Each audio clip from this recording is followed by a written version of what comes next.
تو یہ بہت ڈیفیکلٹ ہے، اس سب کو ایکسیپٹ کرنا میرے لیے بھی اور بھی زیادہ ڈیفیکلٹ ہوگا، لیکن ڈیئر اٹس آل ٹرو، ہمارے والدین نے بچپن میں ہمارے نکاح کروایا تھا۔ کیا مطلب، کس قسم کی بات ہے یہ؟ میں کیسے یقین کروں اور کیوں یقین کروں آپ کا؟ اب کی بار وہ ہوش میں آتے ہوئے خاموش توڑتی گویا ہوئے، اس کے لہجے میں بلا کے لگتی تھی، ایک شکوہ سا تھا اس کی نظروں میں۔ زیان نے ایک گہری آہ بھر کر ایک ہاتھ سے اس کے چہرے پر آئی لڈ کو چھیڑا، جس پر وہ ہلکی سی گسمگائی۔ پرنسس، میں نے کہا نا کہ میں جانتا ہوں یہ سب اتنا آسان نہیں، لیکن ٹرسٹ می، یہ سب سچ ہے۔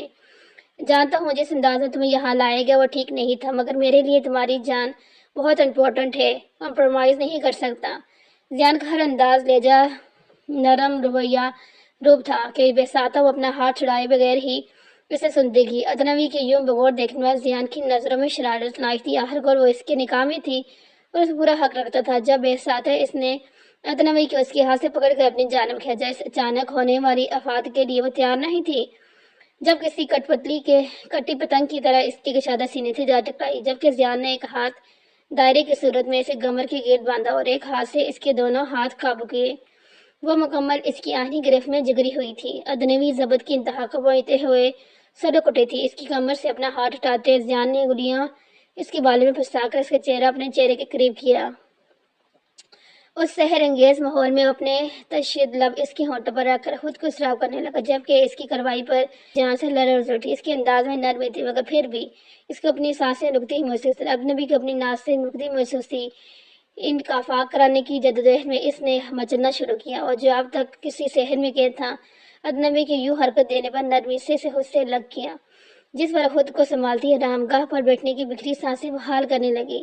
اگلے ہی لمحے خود کو کمپوز کرتے اس نے سرخ انگار نظروں سے زیان کو دیکھا، جو اس کے ہر رنگ سے محفوظ ہو رہا تھا۔ زیان کی آنکھوں میں کہیں بھی از نہیں بلکہ محبت کی رمق تھی، انابی لبوں پر پرکشش سی مسکراہٹ موجود تھی، مگر اس کے چہرے کے تنے ہوئے نقوش نے ادنوی کو کچھ بھی کہنے سے باز رکھا تھا۔ نہ چاہتے ہوئے ادنوی نے نظریں جھکائی، جس پر وہ لب بھیجے گویا ہوا، take it a sweetheart, میں اپنی حدود جانتا ہوں، حالانکہ میں بخوبی اپنے حقوق بھی جانتا ہوں، لیکن فی الحال تمہارے پاس وقت ہے، میں رشتوں میں زبردستی کے قائل نہیں ہوں، مگر یہ چھوٹی موٹی گستاخیاں آپ کو برداشت کرنی پڑے گی۔ زیان کے لہجے میں کہیں بھی سنجیدگی نہیں تھی، بلکہ ہر لفظ میں ناچ تھی، شرارت واضح تھی۔ بنا نظریں اٹھائے وہ گویا ہوئی، مجھے گھر جانا ہے۔ ادنوی کے جملے پر اس نے ایک ابرو اچھائی، ڈیر آدھی، میں نے پہلے بھی سمپل بات کی تھی، تمہاری سیفٹی میرے لیے بہت امپورٹنٹ ہے، تم اس گھر میں سیف نہیں ہو، اور ویسے بھی جتنا میں جانتا ہوں کیا کہتے ہیں، ہاں، لڑکی کا اصل گھر اس کے شوہر کا ہی ہوتا ہے، اور جبکہ اب تم میرا اور اپنے رشتے کی حقیقت جان چکی ہو، سو اٹ بیٹر کہ اس رشتے کو جلد ایکسیپٹ ہی کر لو۔ زیان کے یوں نارمل انداز میں اتنی بڑی ڈیمانڈ سن کر وہ تنتلا کر اپنی جگہ چھوڑتی اس کے مقابل کھڑی ہوگی۔ شکایت کرتے بھی ہو تو کیا کرتے ہو، ایک سحر تھا تیری آنکھوں میں۔ زیان بے ساختہ سا اس حسین لڑکی کے دو دیالی چہرے پر چمکتی نیلی آنکھوں میں جھانکتے رہے، جہاں بلا کی سنجیدگی تھی۔ مسٹر زیان فخر، آپ نے اپنا اور میرا تعلق متعارف کر رہا ہے اور میں نے جان لیا، لیکن فی الحال آپ کے ساتھ میں نہیں بلکہ کسی صورت نہیں رہ سکتی۔ اول تو اس سب کو تسلیم کرنے کے لیے مجھے وقت کی ضرورت ہے، اور دوسری بات بقول میں فی الحال آپ کی منکوحہ ہوں، تو اس لحاظ سے آپ فی الحال مجھ پر کوئی ڈسکا سکتے ہیں، ابھی اور اسی وقت گھر جانا چاہتی ہوں۔ اس کے لہجے میں جہاں ضد تھی وہیں ایک ترجا بھی تھی، مگر ادنوی کی بات مان کر اس کی جان کا رسک نہیں لے سکتا تھا، کیونکہ وہ جانتا تھا معاذ حیدر خان اس کو ہر صورت ڈھونڈ کر نکال سکتے ہیں، مگر خود زیان کے گھر میں وہ اس کو کبھی نہیں سوچ سکتا۔ تو فی الحال ایک ہی جگہ تھی جہاں وہ محفوظ تھی۔ وہ چند سیکنڈ یوں ہی خاموشی سے بغور اس کا چہرہ دیکھتا رہا، جہاں سوکھے ابشم کے نشانات واضح تھے، سرخ پڑتی ناک اور آنکھیں۔ وہ اب ہر روپ میں زیان فخر کا دل بے ایمان کر رہی تھی، لیکن فی الحال وہ ادنوی کو زیادہ تنگ کرنے کا ارادہ ترک کرتے نرمی سے نشانے سے تھام کر ایک بار پھر آرام گاہ پر بٹھایا، پر ٹیبل ٹھیک کرتے اڑتے ہوئے پلٹنے لگا، جب نہ سمجھنے سے ادنوی چڑھائی، یہ کیا ہے، آپ کو سمجھ نہیں آتی، میں نے کیا کہا ہے، مجھے گھر جانا چاہتی ہوں میں۔ اس سے پہلے کہ وہ کچھ کہتی، لمحے بھر میں اس نے ایک ہاتھ اس کے منہ پر رکھا اور دوسرا ہاتھ اس کی تھائی پر اور زور سے دبایا۔ اب کی بار چہرے کے تاثرات پہلے سے انتہائی حد تک برعکس تھے، لب سکڑے، چہرے پر پتھریلے تاثرات نمایاں تھے۔ ڈو ناٹ ہو ڈیئر، اب میں اسی انداز میں سمجھانا آ گیا تو تمہیں کچھ سمجھنے کے قابل نہیں رہو گی۔ اب میں کچھ کام نپٹا کر رہا ہوں، پھر ساتھ ڈنر کریں گے۔ نرمی سے اس کے گال پر تھپڑا کر لمبے ڈانگ بڑھتا کمرے سے باہر نکل گیا، جبکہ دوسری جانب وہ ہاتھوں میں منہ چھپائے اپنی سسکیاں روکنے لگی کہ طوفان سا آیا تھا اس کی زندگی میں۔ ایسا نہیں تھا کہ وہ اس رشتے کو قبول کرنا ہرگز نہیں چاہتی تھی، بلکہ یہ کرب اس بات کا تھا کہ اس کے ماں باپ اور بھائی نے اتنی بڑی حقیقت اتنے سالوں سے اسے چھپا کر رکھی، اس کو انجان رکھا۔ دل میں موجود بڑاس آنسوؤں کی مدد سے نکال کے اس نے گہری آہ بھری جیسے خود میں سکون اتار رہی ہو۔ ایک نظر سامنے لگی ویسل میرن میں خود کو دیکھا، چند گھنٹوں میں ہی اجڑی سی معلوم ہو رہی تھی۔ تبھی بالوں کا ڈھیلا جوڑا بناتے وہ فریش ہونے چلی گئی، اور یہاں سے آگے کیا ہوگا وہ دیکھیں گے ہم اپنی نیکسٹ ایپیسوڈ کے اندر۔